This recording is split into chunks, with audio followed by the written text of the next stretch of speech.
السلام عليكم، رجعت وياكم بفيديو جديد. واليوم ان شاء الله عندي فصال بسيط مالت بيت وبهذا القيراج. انا اشتغلت بواجد هذا القيراج لان بسيط وما هو مكلف ونفس الوقت الموديل كلش حلو.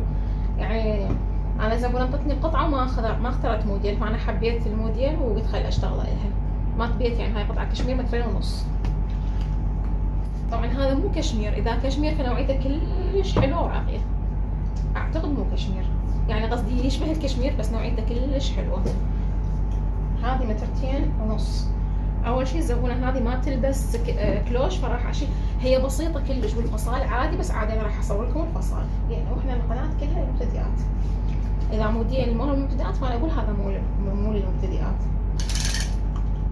اتاكد من عندها 2.5 متر لو لا.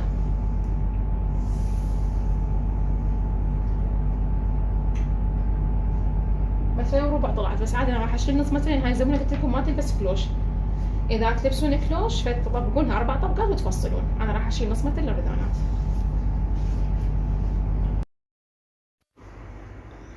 هاي صراحه اقيس نص متر اللي هو تقريبا شبرين وفتر الا شويه، ما اعرف والله. المهم انا الفيديو الصراحه سويته بدون مونتاج، بس صار كلش طويل. بس انا حبيت اشرح الجزئيه اللي بيها البنيه قالت لي ما تتخسر عندي الدشداشه. هاي طبقتها 4 طبقات. وهنا اذكر لكم انه دائما اقول لكم اذا مطبقين شايلين الردن خلوا النقص بالاعلى، الاسفل خلوه كامل. هاي القياسات مالتنا.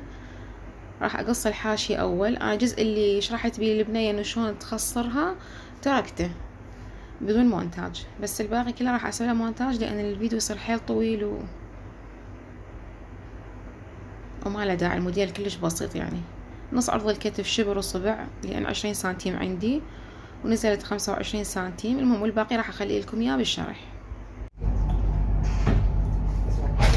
اعتقد ما جايبينه.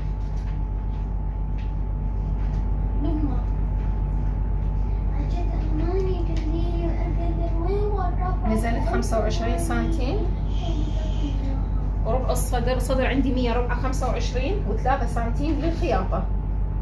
هاي 28 سنتيم. اوكي، ونرسم. انتوا اذا مبتدئين ترسمونها هاي النقطة بهاي النقطة هيك، وتطلعون من هنا 4 سنتيم وتسوون الدوران.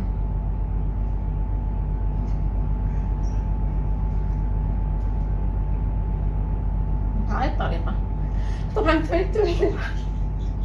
ابراهيم هات اللالي، يلا قعد. هات اللالي. البنية اللي سئلت ما تتخصص. انتي ماخذة من اعلى الكتف لحد الخصر الزبونة، او انتي خصرك تاخذينه من اعلى الكتف. ما ابي اشيل نقل اراويكم من اعلى. اذا ذكرت باذن الله اراويك شلون ناخذها من اعلى الكتف. انا عندي على القناه شلون ناخذ القياسات لحد الخصر، لحد اضعف منطقه بالزبونه. الزبونه لا عندها بطن وما تريدها على الخصر، يعني هاي الماء بدون بطن كرش، تاخذينها حد اسفل الصدر. انا هنا عندي زبونه طول الصدر عندها 38 سنتيم. تمام، ننزل 38 سنتيم. بما ان الدشاشة ما راح افصل فازيد 2 سنتيم واحد فقط. هاي 39. تاخذين عليها قياس الخصر اللي انت ماخذته، دوران الخصر اللي هي اضعف منطقة بجسم الانسان، او حسب زبون ذوقها. اذا تيجي اسفل الصدر انه ما تجي منطقة البطن تبين. ماما اخذنا طول الصدر، رجع الفيديو للقياسات على القناة وحددنا المكان. اكو بيها ناس تاخذها من اسفل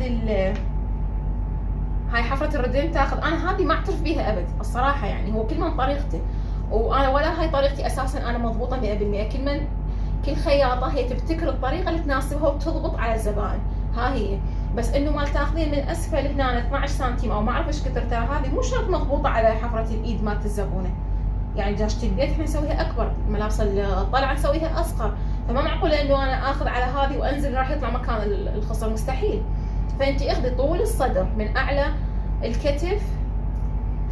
والله ما ابي افر النقال. تاخذين بس رجعي الفيديو قياسات طول الصدر، تاخذين قياس المنطقة اللي تريدها الزبونة حسب هي ذوقها، تريدها على اسفل الصدر وتريدها على الخصر ضبط. دورانها تقسمينه على 4 اذا من على زبونه، واذا من قياس تقسمينه على 2، تقسمينه على 4 وتاخذين الربع مالته تضيفين عليه 3 سنتيم للخياطه، او انه تقليش ضيقه توسعينها لها 3 سنتيم كلش كافي. انا اخذت طول الصدر هسه زدت عليه 2 سنتيم، سنتيم ونص ازيد عليه العفو. اذا افصل مثل فستان ف3 سنتيم اضيف على طول الصدر. الخصر عندي هنا 96، هقسمه على 4، ماخذ القياسات من الزبونة أنا. ربع قياس الخصر ونضيف عليه 3 سنتيم للخياطة. أنا حاولت أشرح بالتفصيل للي يردون العفو الموديل المخصر، إن شاء الله يكون واضح ويفهمون، وضروري ترجعون الفيديو القياسات حتى تفهمون شنو جاي أشرح. ونوصل نقطة الصدر بالخصر. أنا عندي هنا زبونة أصلا مالتها مخصرة، يعني يادوب فرق سنتيم عن الصدر. ونجي من نقطة الخصر للأسفل بخط مستقيم. دائما أذكر هاي الملحوظة حتى لا يطلع عندكم تفخات من جوانب الدشداشة. أنا أتمنى أخلي الشرح، بس الفيديو كلش صار طويل وما لها داعي. يعني هو أهم شيء نقطة الشرح شلون نخصر هالدشداشة أنا خليته. الكون هو الفيديو أساسا كله، يعني الفيديو موديل بسيط، أنا حاولت أسوي موديل بسيط. أنا شوي يعني بس المونتاج شوي ياخذ مني وقت ويتعبني، ولا أنا التصوير عادي يعني أشغل الكاميرا وأقعد أفصل وأخيط. أهم شي هنا جاي أذكر ملحوظة إنه أنا جاي أسد النقة وتذكرتها، إنه أهم شي الطول تاخذونه، لا تتركين الطول للأخير وتقولين بعدين آخذه، ما يصير. يعني إذا عندك حاشية أو أنت ماخذتها الكلوشة يادوب على القد، فإذا طلع بزيادة راح تقصينها تقل عندك الكلوشة، فضروري الطول ناخذه ونضيف عليه 5 سنتيم للخياطة وتقصين الزايد. ونقص عادي بالطريقة الاعتيادية. ناخذ جزء الصدر ونسوي الموديل. هو الموديل كل شي على شي، يعني بسيط وللمبتدئات، بس فكرة موديل حلوة وحبيت أطبقها لكم.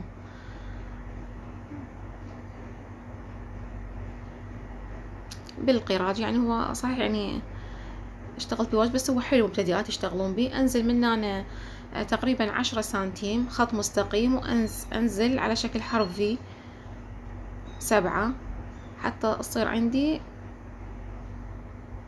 مثلثة، يعني كلها تطلع عندي الحفرة بكبرها، يعني تصير عندي 14 سنتيم، وهاي كلها حسب الذوق. راح أنزل حسب جسم الزبونة، يعني تقريبا نزلت هنا أنا 25 سنتيم والله ما أذكر. وأجيب خط من الركن حفرة الصدر، من الركن مالتها أنزل همين قصة مثلثة حرف في واضحة قدامكم. هسه بنقصها تبين خط مستقيم وأدخل بها حرف في. هذه هي حفرة الصدر الطبيعية. أرجع النوب أقصها مثلثة، وهذه اللي طلعت عندي هذه نحتفظ بيها، هاي اللي كضيتها بإيدي نحتفظ بيها، هذه ما نحتاجها، هذه نضبط عليها القياس. أقص قطعة ثانية أكبر من عدها، لا على التعيين، يعني إحنا بعدين نضبط القياس مالتنا. هسه أعدلها حتى يكون واضح عندكم. بهاي الطريقة أخذ أكبر من عدها حتى من نجي نخيطها ما يطلع عندنا نقص.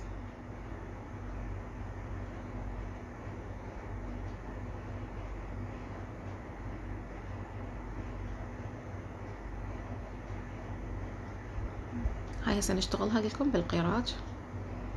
نرد نهم بفيكة. راح أدخل من هنا تقريبا 6 سنتيم، هاي كلها قياسات افتراضية ترى، يعني كل من حسب الذوق، مو انت يعني زيدتي سنتيم او نقصتي راح يخرب عندك موديل، لا. واصعد تقريبا 10 سنتيم اوصل همينة قصة مثلثة اقصها.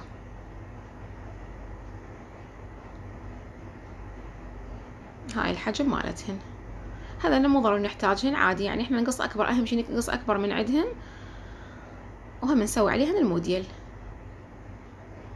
هسه نبدي بالخياطة. اول شي انا قلفت الصدر، تنظيفة الصدر بالطريقة اللي تعجبكم. أنا سويت له شريط من نفس القماش وخيطت عليه.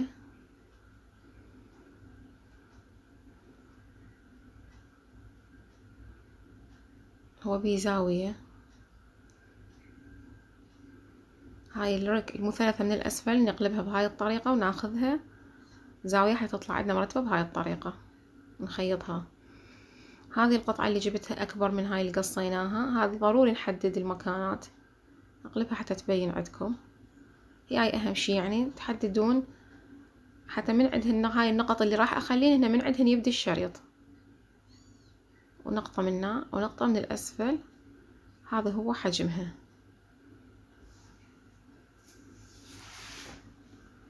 هاي النقط اللي خليتهن أشرتهن هذا يبدي منهن الشريط اللي راح نخيطه. وعلى نفس القصة المثلثة اللي هاي موجودة بالقطعة اللي شلناها، أحدد المكان الشريط وين ينتهي مثل ما واضح عندكم. أخليها على مستوى القصة المثلثة اللي قصيناها وأحدد هاي حتى لا يطلع عندي القصة أكبر، والجهة الثانية بنفس الطريقة حتى يطلعن متساويات. هاي النقط 4 صار عندي، يبدي الشريط من عندهن وينتهي لهن. واضحة. هاي يجي شريط من هاي النقطة لهاي النقطة، والجهة الثانية نفس الشي. هاي الشريط مطبوق الخياطة من الأسفل من الأعلى مع الخيطة.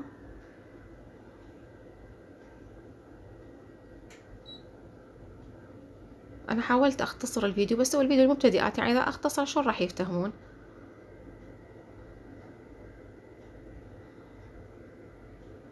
وهاي الجهة الثانية هم للنقاط اللي سويناها، حتى هاي القصة المثلثة راح تطلع نفسها القصة اللي احنا شلناها من البدن. هسه أبدي أظل أخيط أشرطة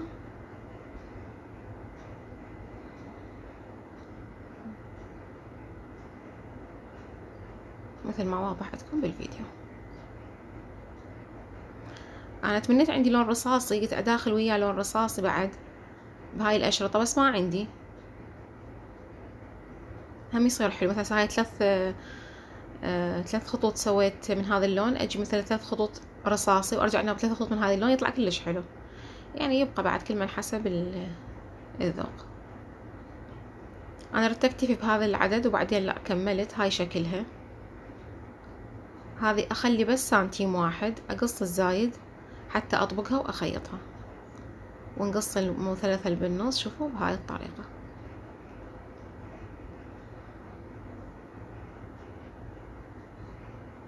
هذا شكلها عن قريب. هذه أطبقها طبقتين وأخيطها، وأهم شي يكون أخيطها فوق الخياطة حتى لا يطلع من برا منظرها مو حلو. هاي طبقتها وكفيتها. هاي راح أبي أرجع أكمل لأن شفت إنه قليل. أنا توقعت ما راح يكفيني شريط لوردانات هم به الموديل، بس يعني الحمد لله كفى وزاد.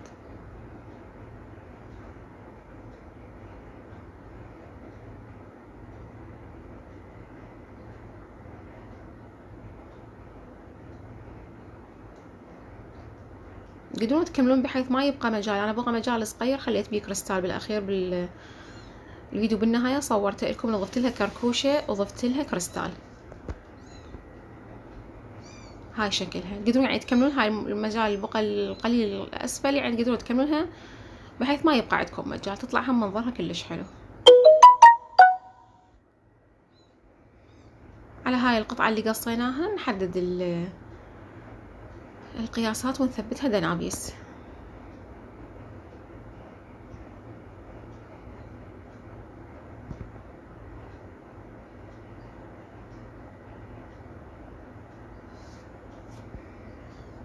إذا جت تستفادون حبايبي لايك واشتراك ومشاركة ومشاهدة كاملة. عندي أنا فيديوهات والله، بس بعد ما قلتلكم ما عندي وقت، لا ما يصير. عندي وقت بس ما لي خلق. هاي على أساس إنه أخلي فدي 3 دقة مصقار، بعدين لا خليت كريستال، وراح أخلي لها هذا السوتاج القيرة سوتاج أي عدل. طلع كلش حلو ياها رصاصي.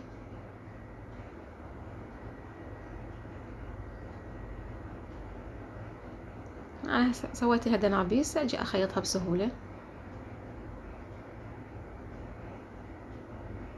انا هنا سويت الكسرة خطأ، الكسرة فوق المفروض تصير، لا تخافون راح انتبه واجي افتحها واعدلها. لا وشوفي انا بعد جاي اتقلها جماله. الكسرة بالاعلى المفروض تصير، وهاي تبدي من الزاوية، احنا اخذناها من زاوية حفرة الصدر.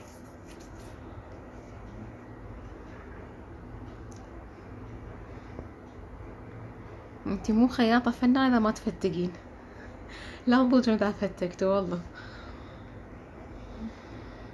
شوفوا المفروض هنا، يلا انتبهت، المفروض هنا تصير الكسرة، هي عادي عادي يعني. هاي هنا سويت سكيب ومشيت الامور. هاي حفرة الردن، يعني ما جاي اخليها، بس قلت لا يعني بما ان احنا المبتدئات ليش نبخل بالمعلومات. هذا المثلثة همينة بشريط، وتبقى هذه حسب ذوقكم، تقدرون يعني يسوون تنظيفة عادية او بالشريط واسهل، يعني عبعب عندك او خربط كوي يرجع تمام. وضروري اذا قصة مثلثة تاخذين الزاوية مالته اقل سنتيم تقريبا.